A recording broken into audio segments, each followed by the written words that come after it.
Olá a todos, sejam bem-vindos mais uma vez à aula de português do nono ano. Já sabem que o meu nome é Ana Carla Ferreira e que tenho comigo em estúdio a professora Anabela Brígida e também a intérprete, hoje, de língua gestual, a Marta Silva. Vamos continuar com o mesmo tema que vem já da aula anterior. E se bem se lembram aí em casa, o tema que vem da última aula é precisamente os infortúnios das viagens. E os infortúnios das viagens porquê? Porque andámos ali à volta das tempestades. Da tempestade, como episódio dentro da obra Os Lusíadas, e depois da tempestade de emoções, de sentimentos, com a canção do Pedro Abrunhosa, com a participação da Carolina de Islandes. Portanto, já tivemos com alguns infortúnios. E hoje vamos prosseguir por aí o nosso fio condutor e vamos continuar com estes infortúnios. Já vão perceber porquê. Para já, vão perceber que vamos saltar da canção do Pedro Abrunhosa, da última aula, para um género textual um bocadinho diferente. E hoje vamos querer que recordem connosco as características de um género textual específico, a que chamamos crónica. Então vamos começar por aí, com as características da crónica, com a visualização de um vídeo da Escola Virtual. A crónica. É frequente a presença de crónicas de vários tipos. As que expõem o ponto de vista do autor sobre um determinado tema da atualidade, aproximando-se do texto argumentativo. As que narram uma história a partir de um facto da atualidade e de experiências pessoais do seu autor, apresentando as características de um texto narrativo. Vejamos. A consequência dos semáforos. O narrador é sempre participante ou não participante, mas apresenta sempre uma visão pessoal na transmissão dos acontecimentos. Odeio os semáforos. Com humor e ironia, o narrador pretende divertir e ou refletir sobre os comportamentos humanos ou a vida. Travo ou acelero, travo ou acelero, travo ou acelero. Acelero, depois travo, volto a acelerar e ao travar de novo já me entrou uma furgoneta pela porta. A linguagem é clara, tendo muitas vezes um tom coloquial. Já um tipo de chave inglesa na mão saiu da furgoneta a chamar-me Seu Camelo! Pode contar uma história, tendo normalmente um tempo e um espaço limitados e poucas personagens. Em suma, as crónicas podem expor o ponto de vista de um autor sobre um tema da atualidade, bem como narrar uma história a partir de um facto da atualidade ou de experiências vividas. Nestes textos, o narrador pode ser participante ou não participante. Então, nas crónicas e neste género textual a que chamamos crónicas, já percebemos que, em género de síntese, temos um ponto de vista do autor, dessa mesma crónica, sobre um tema da atualidade, temos que narrar uma história a partir de um facto da atualidade ou de experiências vividas, e o narrador pode ser participante ou não participante. Também chamamos a atenção para o facto de este tipo de texto, destas crónicas, aparecerem muitas vezes publicadas em órgãos de comunicação social, como as revistas e os jornais. Portanto, provavelmente todos vocês aí em casa já leram algumas destas crónicas. Então percebemos as características da crónica, percebemos o que é uma crónica. Vamos hoje dedicar a nossa crónica hoje a um autor português. Esse senhor chama-se António Lobo Antunes e é uma crónica deste autor que vamos explorar na aula de hoje. Mas antes disso, vamos visualizar um vídeo em que vocês vão ter a oportunidade de ver e ouvir um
escrevi contos, nunca escrevi poemas só quando era criança.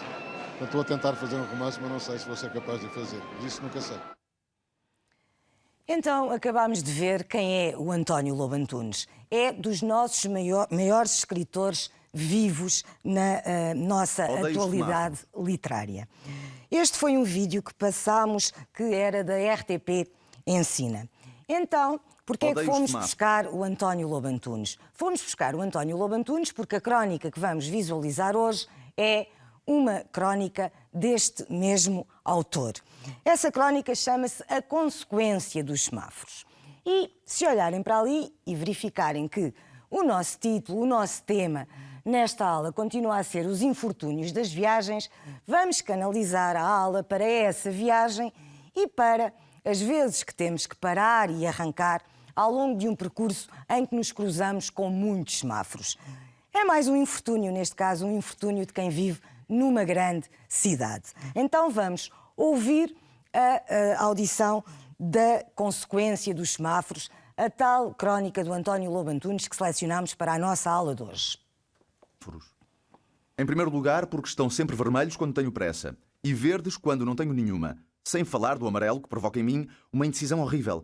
Travo ou acelero? Travo ou acelero? Travo ou acelero? Acelero, depois travo. Volto a acelerar e ao travar, de novo, já me entrou uma furgoneta pela porta, já se juntou uma data de gente na esperança de sangue, já um tipo de chave inglesa na mão saiu da furgoneta a chamar-me Seu Camelo, já a companhia de seguros me propõe calorosamente que a troque por uma rival qualquer, já não tenho carro por uma semana, já me ponho na borda do passeio a fazer sinais de náufrago aos táxis, já pago um dinheirão por cada viagem e ainda por cima tenho de aturar o pirilampo mágico e a Nossa Senhora de alumínio do tablier, o esqueleto de plástico pendurado do retrovisor, o autocolante da menina de cabelos compridos e chapéu ao lado do aviso "Não fumo que sou asmático". Proximidade que me leva a supor que os problemas respiratórios se acentuaram devido a alguma perfídia secreta da menina que não consigo perceber qual seja. A segunda e principal razão que me leva a odiar os semáforos é porque de cada vez que paro me surgem no vidro da janela criaturas inverosímeis. Vendedores de jornais, vendedores de pensos rápidos, as senhoras virtuosas com uma caixa de metal ao peito que nos colam autoritariamente sobre o coração o caranguejo do cancro, os matulões da Liga dos Cegos, João de Deus, nas vizinhanças de um altifalante sobre uma caminhoneta com um espadalhão novo em folha em cima, o sujeito digno a quem roubaram a carteira e que precisa de dinheiro para o comboio do Porto. O tuberculoso, com o seu atestado comprovativo, toda a casta de aleijões, microcefálicos, macrocefálicos, coxos, marrecos, estrábicos divergentes e convergentes, bócios, braços mirrados, mãos com 6 dedos, mãos sem dedo nenhum, mongoloides, dirigentes de partidos políticos, etc., sem contar o grupo de bombeiros voluntários que necessita de uma ambulância, os finalistas de Coimbra, de Capebatina, que decidiram fazer uma viagem de fim de curso à Birmânia, e a rapaziada da heroína que não conseguiu roubar nenhum leitor de cassetes nesse dia. Resultado: no primeiro semáforo já não tenho trocos. No segundo, não tenho casaco. No terceiro, não tenho sapatos. No quinto, estou nu. No sexto, dei o Volkswagen. No sétimo, aguardo que a luz passe encarnado para assaltar por meu turno, de mistura com uma multidão de bombeiros, de estudantes, de drogados e de microcefálicos, o primeiro automóvel que aparece. Em média, mudo 5 vezes de vestimenta e de carro até chegar ao meu destino, e quando chego ao volante de um caminhão-tir, a dançar numas calças enormes, os meus amigos queixam-se de eu não ser pontual. De facto, verdadeiros infortúnios que este senhor, à medida que vai fazendo a sua viagem dentro de uma grande cidade, vai ter que enfrentar e vai ter que ir ultrapassando quando para nos semáforos. Portanto, por aqui vemos que todos os dias nos deparamos com alguns infortúnios. Vamos então agora explorar de uma maneira mais interativa esta crónica a que chamamos A Consequência dos Semáforos. Lembro aí em casa que vocês, provavelmente no vosso manual adotado na escola, também têm esta crónica, porque em termos de seleção de crónicas para o programa de português de 9º ano, é esta uma das que aparece mais vezes. Portanto, se quiserem procurar no vosso manual, poderão fazê-lo e acompanhar de uma maneira mais tranquila esta nossa exposição e esta nossa explicação. Indica o facto do cotidiano que serve de pretexto para esta crónica. Qual é, então, o pormenor que fomos buscar ao cotidiano de uma grande cidade que vai servir de pretexto para que o António Lobo Antunes tivesse feito esta crónica? As consequências das avarias dos semáforos da cidade, as complicações que os condutores têm de suportar por causa dos semáforos ou a fluidez do trânsito na cidade. Depois, este facto é um aspecto banal no cotidiano da maioria das pessoas, um aspecto inaudito no cotidiano da maioria das pessoas ou um aspecto essencial do cotidiano da maioria das pessoas. E já sabemos que estas crónicas, porque vimos as características deste género textual no início da aula de hoje, baseiam-se muito em pormenores do cotidiano. Então vamos agora visualizar as respostas corretas. As complicações que os condutores têm de suportar por causa dos semáforos. O para-arranca, as pessoas que entretanto nos batem no vidro para nos propor qualquer tipo de negócio ou de venda ou de atividade. E este facto, obviamente, que é um aspecto banal no cotidiano da maioria das pessoas que vivem nas grandes cidades e que têm que andar diariamente no trânsito e parar e arrancar nos respectivos semáforos. Para o cronista, as consequências dos semáforos são divertidas, desastrosas ou proveitosas.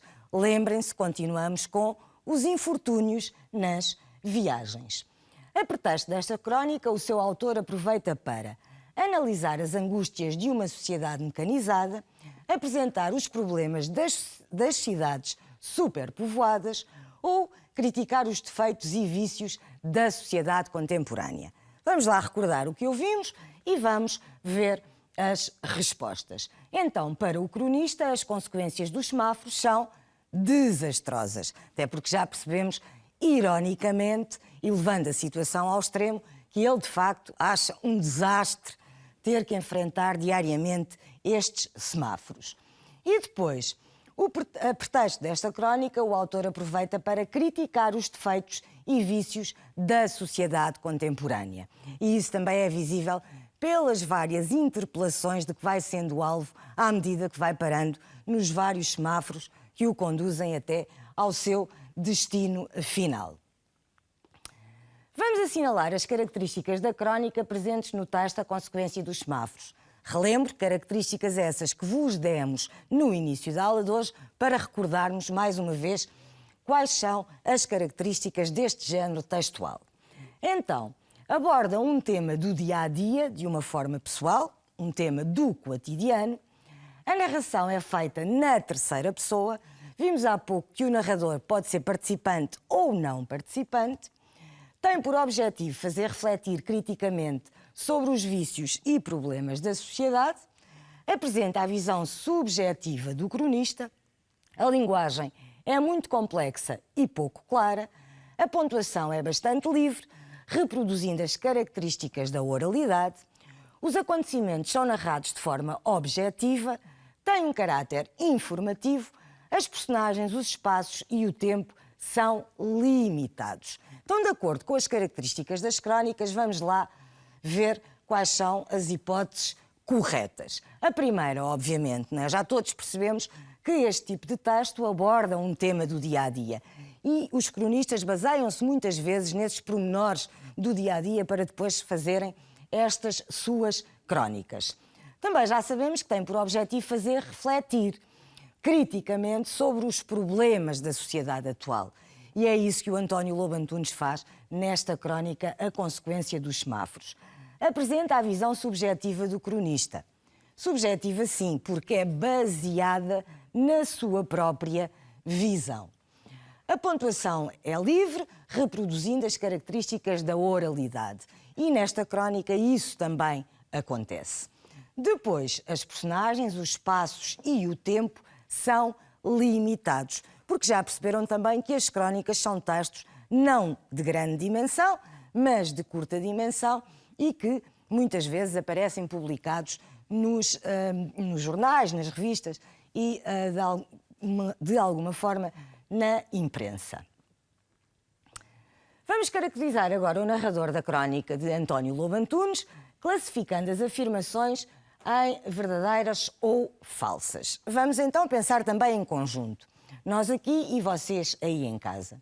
Com a expressão que me leva a supor, o cronista expressa uma hipótese. O que é que acham? Pensem lá. É verdadeiro ou é falso?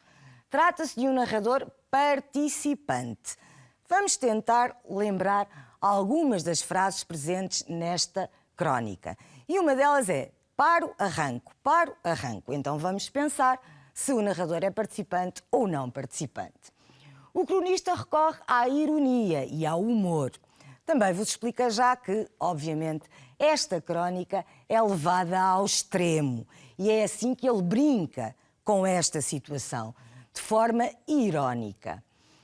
O cronista relata os acontecimentos como mero espectador. O que é que acham? Acham que ele é um mero espectador ou ele viveu mesmo esta experiência do para-arranca nos semáforos da grande cidade?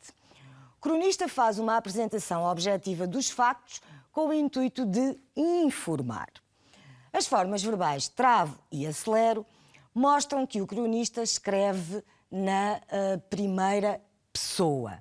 Então, agora que já pensámos em conjunto sobre as várias hipóteses, vamos confirmar quais é que são verdadeiras e quais é que são falsas. Então, a primeira, que me leva a supor, o cronista expressa uma hipótese, então é verdadeira. Trata-se de um narrador participante, pelas marcas de primeira pessoa de que já vos falámos. Portanto, a resposta é verdadeira. O cronista recorre à ironia e ao humor. Obviamente, não é? Porque todos nós sabemos, por experiência própria, que não acabamos uma viagem em que tivemos que enfrentar vários semáforos completamente nus. Portanto, ele levou a situação ao extremo, recorrendo à ironia e ao humor. Portanto, é verdadeira. O cronista relata os acontecimentos como mero espectador. É falsa. Ele é um dos afetados ao sofrer este infortúnio na viagem que tem que fazer durante este percurso que o leva a parar e arrancar em vários semáforos. O cronista faz uma apresentação objetiva dos factos com o intuito de informar. Não, é falso, porque ele não faz uma apresentação objetiva. Já percebemos que uma das características da crónica é baseada no ponto de vista do narrador e, portanto, é um ponto de vista subjetivo. As formas verbais travo e acelero mostram que o cronista escreve na primeira pessoa. Portanto, é verdadeira, o travo e o acelero são marcas de primeira pessoa, neste caso, do singular. A repetição travo ou acelero, travo ou acelero, travo ou acelero, transmite a ideia de que o sinal amarelo só serve para empatar o trânsito. O cronista hesita perante a decisão que deve tomar. Os travões dos carros estão afinados. A repetição do advérbio já, em já me entrou uma furgoneta, já pago um dinheirão, sugere a intensificação do tempo da ação, a oposição das ações narradas ou o exagero dos factos contados. Já ouvimos, estamos a recordar neste momento para depois confirmar quais são as respostas acertadas em termos de opção. Vocês aí em casa, como alunos de 9º ano, não têm ainda carta, mas se já tivessem, iam perceber precisamente aquilo que este condutor diz. Porque na questão do amarelo, não é? No travo ou acelero, o cronista hesita perante a decisão que deve tomar. Porquê? Porque todos nós, condutores, temos sempre esta dúvida, se é o amarelo vai passar imediatamente a vermelho ou ainda dá para avançar. E é esta a dúvida que ele também tem. A repetição do advérbio já, em já me entrou uma furgoneta, já pago um dinheirão, sugere a intensificação do tempo da ação. Ou seja, nunca mais arranca para poder avançar em termos de trânsito. E durante o tempo em que se está parado já há várias possibilidades a acontecer. Depois temos novamente a consolidação em relação aos recursos expressivos. E aqui temos qual é o recurso expressivo presente no excerto, o pirilampo mágico e a Nossa Senhora de alumínio do tablier, o esqueleto de plástico pendurado do retrovisor, o autocolante da menina de cabelos compridos e chapéu, ao lado do aviso, não fume que sou asmático. E temos que nos lembrar que esta questão é feita ou é abordada pelo cronista para nos descrever quando fica sem carro que tem que apanhar um táxi. E dentro do táxi vai-se encontrar com todos estes adereços. Na segunda frase do excerto predominam essencialmente orações. Coordenadas copulativas sindéticas, coordenadas adversativas ou coordenadas copulativas assindéticas. Vamos só fazer esta pequenina revisão. São assindéticas ou são sindéticas? Lembram-se aí em casa da questão desta separação em relação às orações coordenadas? Então, é também este exercício de revisão que estamos a propor que façam aí. Vamos agora ver as respostas corretas.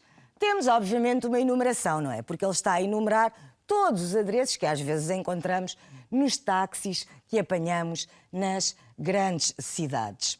Depois temos aqui a questão das orações coordenadas copulativas assindéticas. E assindéticas porquê? Porque temos várias vírgulas a substituir a conjunção. É por isso que neste caso são assindéticas, como vocês devem recordar, e porque as orações coordenadas foram um dos conteúdos gramaticais trabalhados pelos vossos professores nas vossas escolas. Algumas passagens desta crónica apresentam uma linguagem hiperbólica.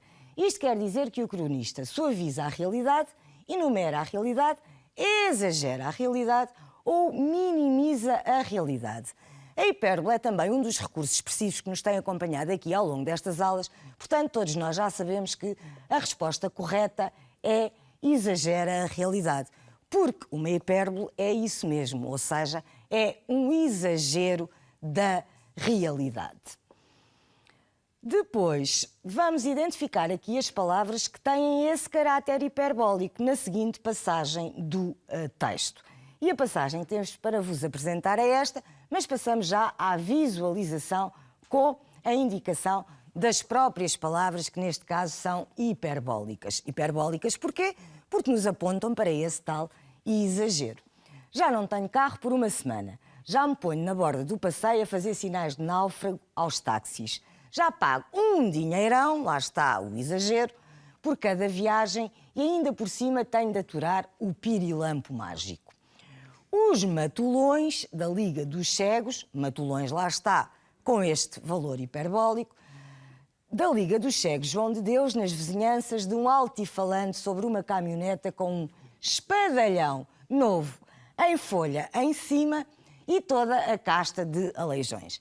Se calhar este termo espadalhão, que é utilizado aqui pelo cronista e pelo escritor, neste caso, António Lobo Antunes, pode-vos suscitar alguma dúvida aí em casa. O espadalhão é um termo que antes se utilizava para indicar um carro que fosse assim topo de gama. Portanto, é o que quer dizer aqui a palavra espadalhão.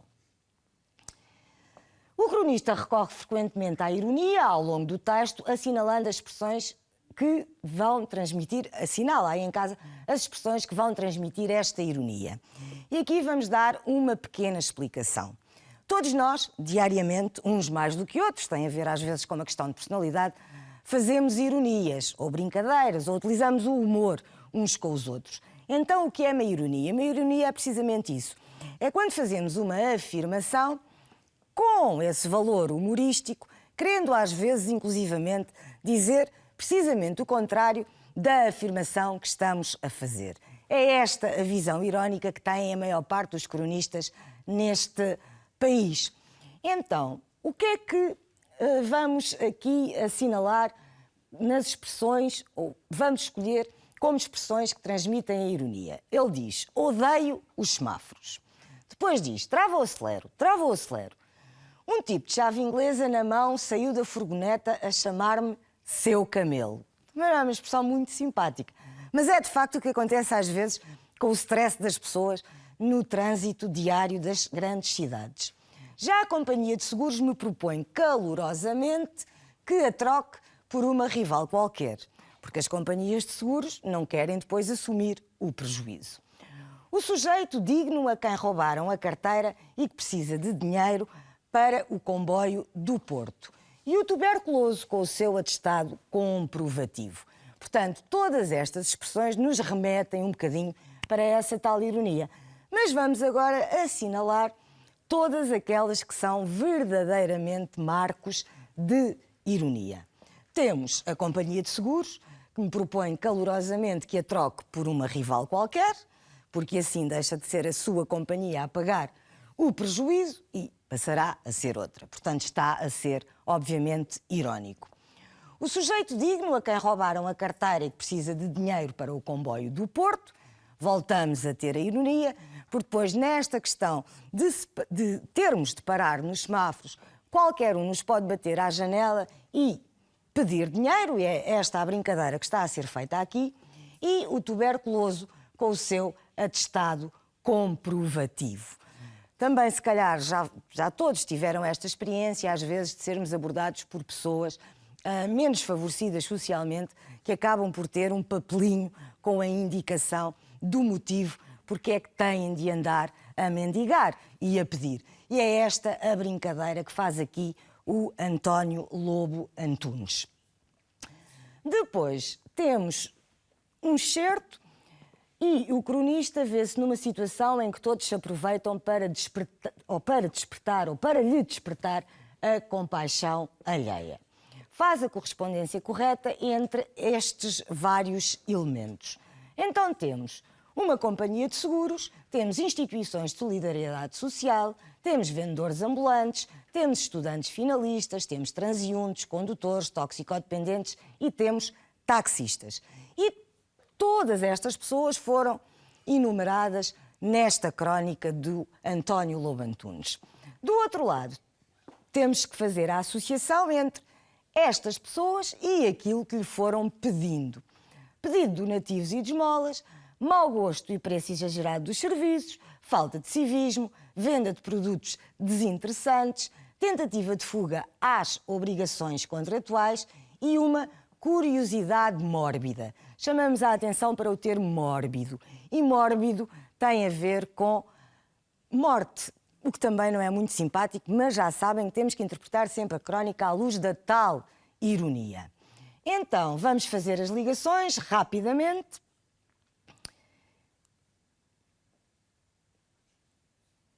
E vamos ter já as respostas dadas de forma completa. Portanto, a companhia de seguros, tentativa de fuga às obrigações contratuais, porque a companhia de seguros queria que ele passasse para outra. Instituições de solidariedade social, pedido de donativos e de esmolas. Vendedores ambulantes, venda de produtos desinteressantes. Estudantes finalistas, vamos fazer a ligação também com o pedido de donativos e de esmolas, porque todos nós já sabemos, e vocês então aí em casa, quando têm que fazer as vossas viagens de finalistas, vendem rifas, por exemplo, ou fazem outro tipo de vendas e de pedidos para conseguirem esse dinheiro para poderem realizar a viagem de finalistas. Claro que aqui é a visão irónica do cronista. Depois, transeuntes, que são as pessoas que se vão cruzando com ele, e esses transeuntes apresentam essa tal curiosidade mórbida. Os condutores têm alguma falta de civismo, lembrem-se da expressão que ele utiliza, que é o seu camelo. Os toxicodependentes, que acabam por fazer também pedidos, e ainda os taxistas, que revelam algum mau gosto, e é por isso que o cronista faz a enumeração de todos aqueles adereços que vão aparecendo no tablier dos vários táxis a que ele recorre para poder chegar ao fim da sua viagem. Então, acabámos de fazer a exploração desta crónica, a consequência dos semáforos, o infortúnio a que todos nós estamos sujeitos quando enfrentamos os semáforos no trânsito diário de uma grande cidade. Hoje temos para vos propor como desafio a ir para casa que leiam algumas das crónicas que têm também nos vossos manuais de português, adotados nas vossas escolas. É urgente algumas o humor. dessas crónicas que podem consultar e aproveitar para fomentar também o vosso gosto pela leitura. Como falámos de infortúnios, vamos chegar à conclusão que é urgente ultrapassar esses infortúnios. Então vamos despedir-nos da aula de hoje e despedir-nos de vocês aí em casa com um poema de Eugênio de Andrade chamado Urgentemente. Porque é urgente termos coragem para enfrentar os infortúnios. Mais uma vez, foi um gosto estar convosco. Marcamos encontro na próxima aula. É urgente o amor. É urgente um barco no mar. É urgente destruir certas palavras. Ódio, solidão e crueldade. Alguns lamentos, muitas espadas. É urgente inventar alegria, multiplicar os beijos, as searas. É urgente descobrir rosas e rios e manhãs claras. Cai o silêncio nos ombros e a luz impura até doer. É urgente o amor. É urgente permanecer.